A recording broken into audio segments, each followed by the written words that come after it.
ও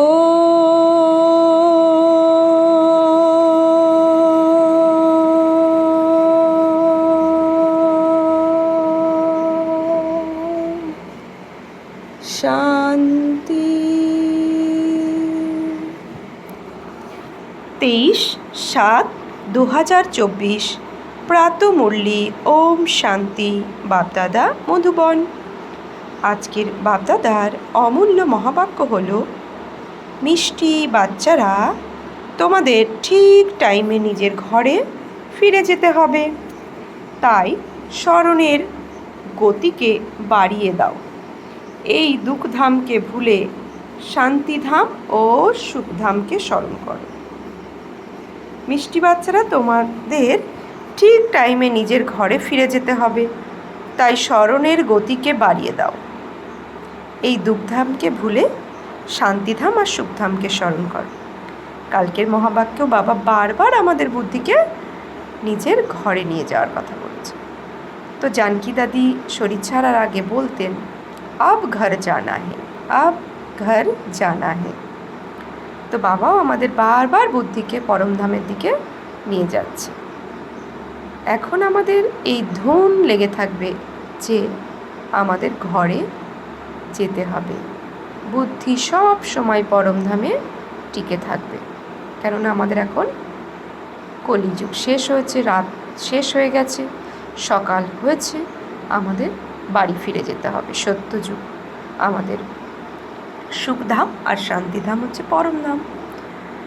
তাই বাবা বারবার পরমধামের দিকে আমাদের বুদ্ধিকে নিয়ে যাচ্ছে। প্রশ্ন, কোন গুচ্ছ রহস্যটি তোমরা লোকেদের শোনালে তাদের বুদ্ধিতে কৌতূহল জাগবে? উত্তর, তাদের এই গুচ্ছ রহস্যটি শোনাও যে আত্মা হলো অতীব ছোট বিন্দু, তাতে ফরএভার পার্ট ভরা রয়েছে। যে পার্ট নিরন্তর প্লে হতেই থাকে, কখনো ক্লান্ত হয় না, কারো মোক্ষ প্রাপ্তি হয় না। মানুষ এত এত দুঃখ দেখে বলে মোক্ষ পেলেই ভালো, কিন্তু অবিনাশী আত্মা পার্ট প্লে না করে থাকতে পারে না। এই কথাগুলো শুনে তাদের ভিতরে কৌতূহল জাগবে। তো বাবা আমাদের সার্ভিস করার বিধি শেখায়, কীভাবে সেবা করতে হবে সেটাও বাবা আমাদের ক্ষণে ক্ষণে শেখান। তো বাবা আমাদের সেবা করা শেখাচ্ছে, কীভাবে আত্মাদের কৌতূহল জাগবে, আর কোন বিষয় কোন টপিকের ওপর সবাইকে বোঝালে যে তাদের কৌতূহল জাগবে আর তারা শিখতে বা জানতে আগ্রহী হবে। তো বাবা বলছে এই কথাগুলো শুনে তাদের কৌতূহল জাগবে। ওম শান্তি। মিষ্টি মিষ্টি আত্মারূপী বাচ্চাদের বাবা বোঝাচ্ছেন, এখানে তো সব আত্মিক বাচ্চারাই রয়েছে। বাবা প্রতিদিন বোঝান, অবশ্যই এই দুনিয়ায় গরিব মানুষের অসীম দুঃখ। এখন এই ফ্লাডস ইত্যাদি হলে গরিব মানুষের অশেষ দুঃখ হয়, অর্থাৎ বন্যা হলে গরিবীদের কি হয়, ঘর বাড়ি ডুবে যায়, খাওয়া দাওয়াও ঠিকঠাক সরঞ্জাম যে সবজি কিছুই মেলে না। তাই বাবা বলছে অশেষ দুঃখ হয় গরিবদের, তাদের জিনিসপত্র ইত্যাদির কী অবস্থা হয়। দুঃখ তো হয়, তাই না? অপার দুঃখ রয়েছে। ধনী মানুষদেরও দুঃখ রয়েছে, কিন্তু সেসব হলো অল্পকালের জন্য। ধনী মানুষও অসুস্থ হয়, তাদের মৃত্যুও হয়। আজ অমুকে মারা গেছে, কাল অন্য কিছু হয়েছে। আজ যে প্রেসিডেন্ট কাল সিংহাসন ত্যাগ করতে পারে, একজোট হয়ে সিংহাসন থেকে বঞ্চিত করা হয়। এও হলো এক প্রকারের দুঃখ, তাই না? এখন সিংহাসন থেকে চ্যুত করা হচ্ছে, রাজনীতিবিদ যারা আছে তাদের কৃতকার্যের জন্য নিজেরাই সিংহাসনচ্যুত হচ্ছে।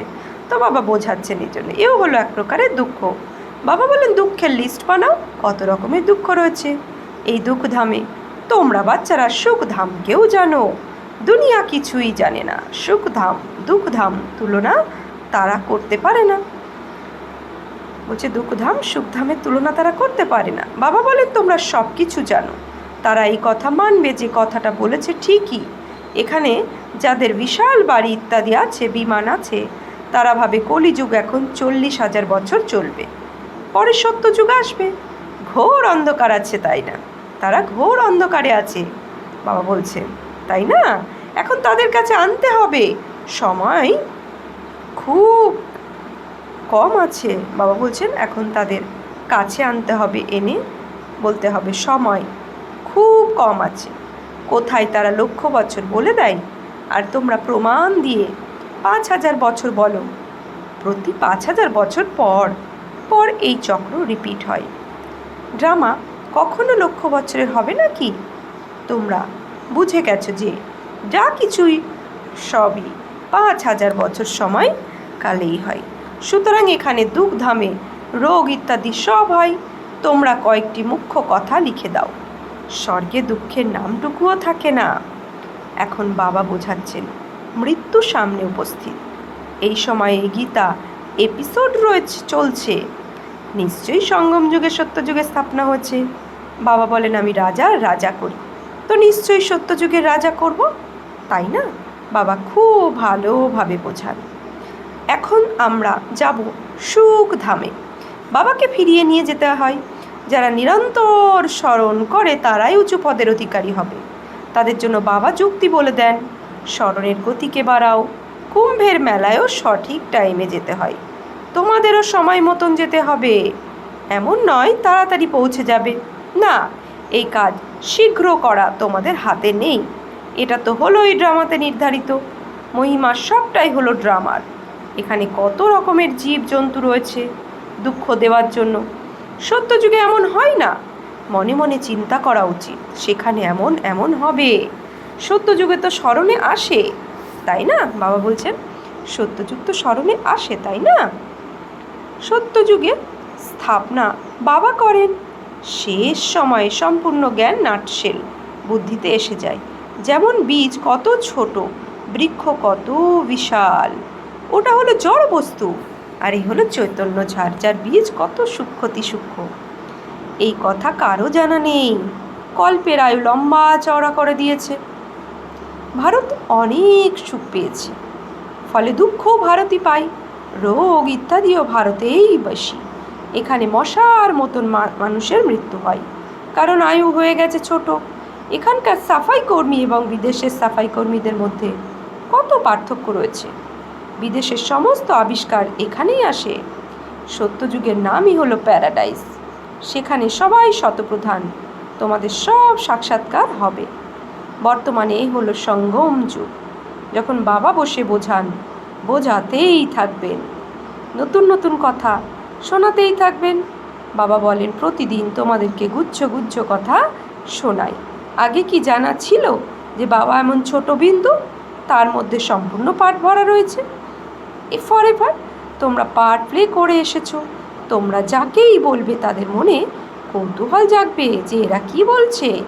এত ছোট বন্ধুর মধ্যে সম্পূর্ণ পাঠ ভরা রয়েছে, যা প্লে হতেই থাকে, কখনো ক্লান্ত হয় না। কারো জানা নেই। এখন তোমরা বাচ্চারা বুঝেছ যে অর্ধকল্প হলো সুখ, অর্ধকল্প হলো দুঃখ। অর্থাৎ সত্য আর ত্রেতা হলো সুখ, আর দ্বাপর আর কলি হলো দুঃখ। অনেক দুঃখ ভোগ করে মানুষ বলে এর চেয়ে মোক্ষ প্রাপ্তিই ভালো। যখন তোমরা সুখে শান্তিতে থাকবে তখন এমন কথা থোড়াই বলবে। এই সম্পূর্ণ নলেজ এখন তোমাদের বুদ্ধিতে আছে। যেমন বাবা বীজ রূপ বলে তার কাছে সম্পূর্ণ বৃক্ষের নলেজ থাকে। বৃক্ষের মডেল দেখানো হয়েছে, বিশাল রূপ কি দেখানো যায়?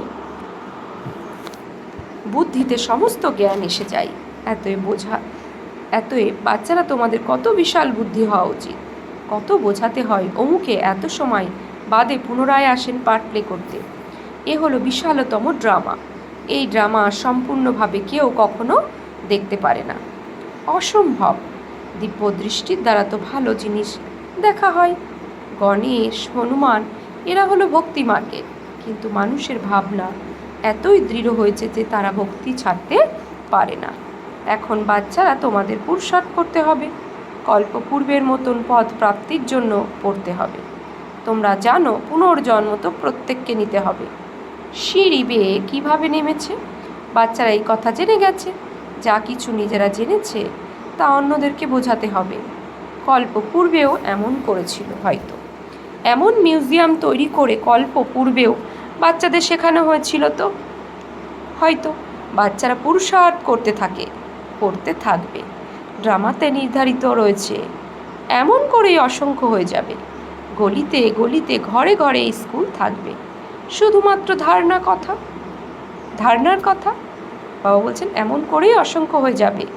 গীতা পাঠশালা কী হবে? এই স্কুল গলিতে গলিতে থাকবে, ঘরে ঘরে স্কুল থাকবে। বলো তোমাদের দুইজন পিতা, বড় কে? তাকেই আহ্বান করা হয়, দয়া করো, কৃপা করো। বাবা বলেন চাইলে কিছুই পাওয়া যায়, চাইলে কিছুই পাবে না। আমি তো পথ বলে দিয়েছি। বাবা কদিন ধরেই মুরলিতে বলছে যে আমি আশীর্বাদ করি না, তাই না? আমি শুধু পথ বলে দিই, কৃপা আমি করি না, আমি শুধু পথ বলে দিই। চাইলেই বলছে কিছুই পাবে না, এটা চাই ওটা চাই, পাবে না। আমি পথ বলে দিয়েছি, আমি এসেছি রাস্তা বলে দিতে। সম্পূর্ণ বৃক্ষ তোমাদের বুদ্ধিতে আছে। বাবা কত পরিশ্রম করতে থাকেন, খুব কম সময় আছে, আমার সার্ভিসেবল বাচ্চা চাই, ঘরে ঘরে গীতা পাঠশালা চাই। বাবা কি বলছেন? খুব কম সময় আছে, আমার সার্ভিসেবল বাচ্চা চাই, আর ঘরে ঘরে গীতা পাঠশালা চাই। চিত্র ইত্যাদি না রাখো, শুধু বাইরে লিখে দাও।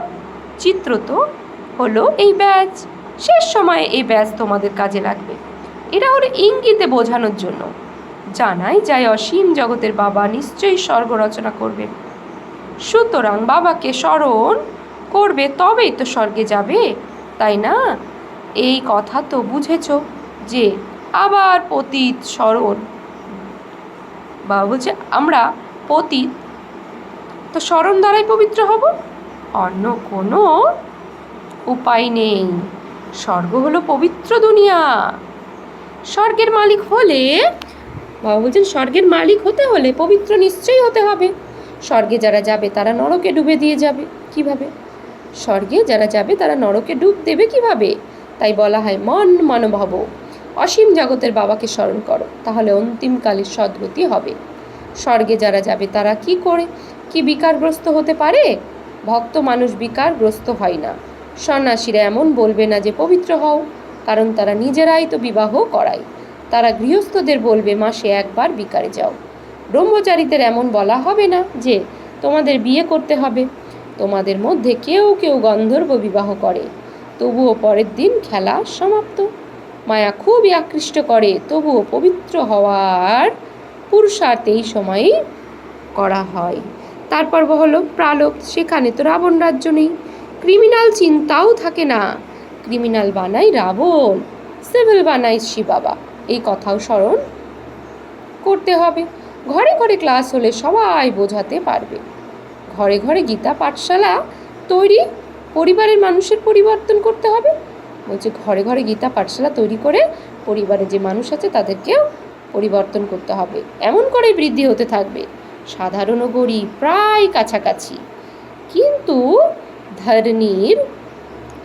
ধনীরা গরিব মানুষের সৎসঙ্গে যোগ দিতে লজ্জা বোধ করে।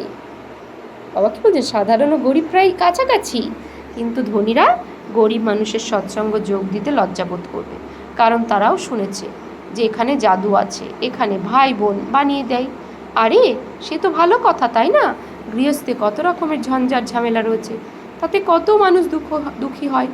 এটা হলোই দুঃখের দুনিয়া। এখানে অপার দুঃখ আছে, তারপরে সেখানে অপার সুখও থাকবে।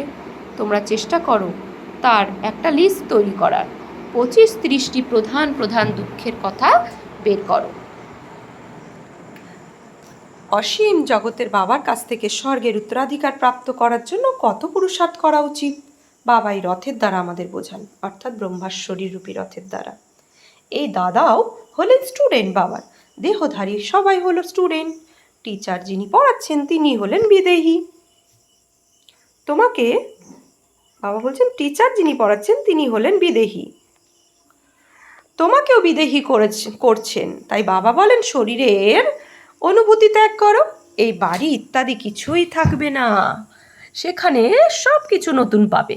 শেষের দিকে তোমাদের অনেক সাক্ষাৎকার হবে, এই কথা তো জানো। ওই দিকে অনেক বিনাশ হয়ে যায় অটোমেটিক বম দিয়ে।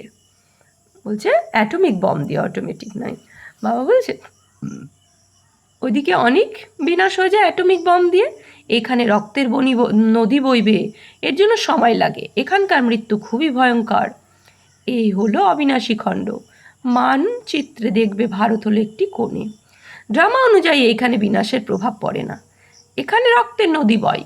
এখন তৈয়ারি চলছে, হতে পারে পরের দিকে তাদের বোমা লোনে দেওয়া হবে। কিন্তু যে বম মেরে দুনিয়া শেষ হবে সেই বম থোড়াইন লোনে দেবে। বলছে যে বম মেরে দুনিয়া শেষ হবে সেই বম থোড়াই লোনে দেবে, হালকা কোয়ালিটির দেবে। কাজে জিনিস কেউ কাউকে দেয় না, বিনাশ তো কল্পপূর্বের মতন হয়েই যাবে। নতুন কথা নয়, অনেক ধর্মের বিনাশ, একটি ধর্মের স্থাপনা। ভারত ভূমিখণ্ড কখনো বিনাশ হয় না, একটু তো রয়েই যায়। সবাই মারা গেলে তো প্রলয় হয়ে যাবে। দিন দিন তোমাদের বুদ্ধি বিশাল হতে থাকবে, তোমরা অনেক রিগার্ড রাখবে। এখন এত রিগার্ড নেই, তাই কম পাস হয়, বুদ্ধিতে আসে না। কত দণ্ড ভোগ করতে হবে, তখন আসবে দেরিতে। পতন হলে উপার্জিত ধন নষ্ট হয়ে যায়, অসুন্দরী থেকে যায়, তারপরে আর দাঁড়াতে পারে না। কতজন চলে যায়, কতজন চলে যাবে। বাবা বলছে উপার্জন ধন নষ্ট হয়ে যায় আর অসুন্দর থেকেই যায়, অন্তরে অস্বচ্ছতা থেকেই যায়, তারপর আর দাঁড়াতে পারে না। কতজন সেই জন্য চলে যায়, কতজন চলে যাবেও।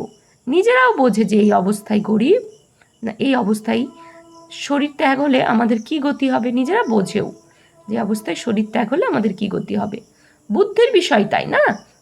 বাবা বলেন তোমরা বাচ্চারা হলে শান্তি স্থাপনাকারী। তোমাদের মধ্যে যদি অশান্তি হয় তাহলে পথভ্রষ্ট হয়ে যাবে। কাউকে দুঃখ দেওয়ার দরকার নেই। বাবা কত ভালোবেসে সবাইকে মিষ্টি বাচ্চারা বলে সম্বোধন করে কথা বলেন। তিনি হলেন অসীম জগতের পিতা, তাই না? সম্পূর্ণ দুনিয়ার নলেজ আছে তার, তো বলছে তাই তো তারা, বাবা বলছেন সম্পূর্ণ দুনিয়ার নলেজ আছে তার, তাই তো বোঝান এই দুনিয়ার কত রকমের দুঃখ আছে। অনেক দুঃখের কথা তোমরা লিখতে পারো। যখন তোমরা এই কথা প্রমাণ করে বলবে তখন তারা বুঝবে এই কথা তো একেবারে সঠিক। এই অপার দুঃখ তো একমাত্র বাবা ছাড়া আর অন্য কেউ দূর করতে পারবে না। দুঃখের লিস্ট, তাহলে বলছে দুঃখের লিস্ট থাকলে বুদ্ধিতে কিছু ঢুকবে, বাকি সব কথা তো শুনবে না। তাদের কাছে কথিত আছে যে ভেড়া কি জানে অপার্থিব সঙ্গীতিক সুরের মাধুর্য কি, সাঙ্গীতিক সুরের মাধুর্য কি। বুঝে কথিত আছে না, ভেড়া কি করে জানবে। বাবা বোঝান বাচ্চারা তোমাদের এমন সুন্দর সুন্দর ফুলে পরিণত হতে হবে, গুলগুল ফুলে পরিণত হতে হবে। কোনো অশান্তি নোংরা আবর্জনা থাকা উচিত নয়। অশান্তি যারা ছড়ায় তারা হলো দেহ অভিমান, তাদের থেকে দূরে থাকবে, স্পর্শও করবে না।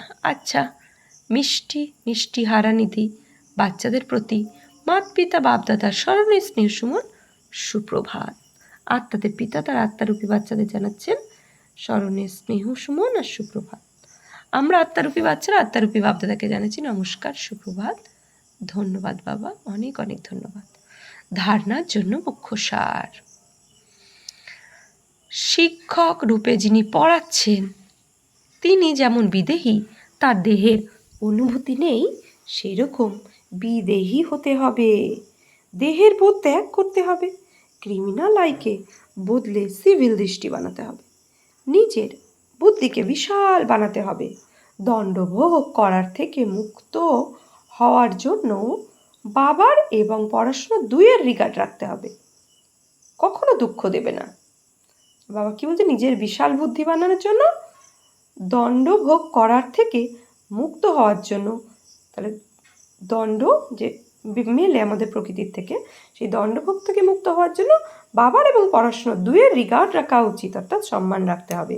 কখনো দুঃখ দেবে না, অশান্তি করবে না। বরদান, ব্রাহ্মণ জীবনে নেচার দ্বারা পাথরকেও জল বানিয়ে দেওয়া মাস্টার প্রেমের সাগর ভব। ব্রাহ্মণ জীবনে নেচার দ্বারা পাথরকে জল বানিয়ে মাস্টার প্রেমের সাগর ভব। যেরকম বাবা কি বলছেন, যেরকম দুনিয়ার মানুষ বলে যে প্রেম পাথরকেও জল বানিয়ে দেয়, সেরকম তোমাদের অর্থাৎ ব্রাহ্মণদের ন্যাচারাল নেচার হলো মাস্টার প্রেমের সাগর। তোমাদের কাছে আত্মিক ভালোবাসা, পরমাত্মা ভালোবাসার এমন শক্তি রয়েছে যে যার দ্বারা ভিন্ন ভিন্ন নেচারকে পরিবর্তন করতে পারো। যেরকম প্রেমের সাগর নিজের প্রেম স্বরূপের অনাদি নেচারের দ্বারা বাচ্চারা তোমাদেরকে নিজের বানিয়ে নিয়েছে, সেই রকম তোমরাও মাস্টার প্রেমের সাগর হয়ে বিশ্বের আত্মাদের সত্যিকারে নিঃস্বার্থ আত্মিক প্রেম দাও, তো তাদের নেচার পরিবর্তন হয়ে যাবে। স্লোগান: নিজের বিশেষত্বগুলিকে স্মৃতিতে রেখে সেগুলিকে সেবাতে প্রয়োগ করো, তাহলে উড়ন্ত কলাতে উড়তে থাকবে। বাবা কি বলছে? নিজের বিশেষত্বগুলিকে স্মৃতিতে রেখে সেগুলিকে সেবাতে প্রয়োগ করো, তাহলে উড়ন্ত কলাতে উড়তে থাকবে। যত পারবে সেবা। বাবা বলছেন বিশেষত্ব, তো যে বিশেষত্ব আছে সেটা স্মৃতিতে রাখতে হবে, সেগুলোকে সেবাতে, ওই বিশেষত্বগুলোকে সেবাতে সহযোগ দিতে হবে, সেবাতে উড়ন্ত পাখির মতো উঠতে থাকতে হবে, সেবাতে আমাদের প্রয়োগ করতে হবে। তো যত আমরা সেবাতে প্রয়োগ করব তত আমরা আমাদের অষ্টশক্তি ইমার্জ হবে। ওম শান্তি। আজকের সমান নেব আমি মাস্টার প্রেমের সাগর আত্মা ভব। ওম শান্তি।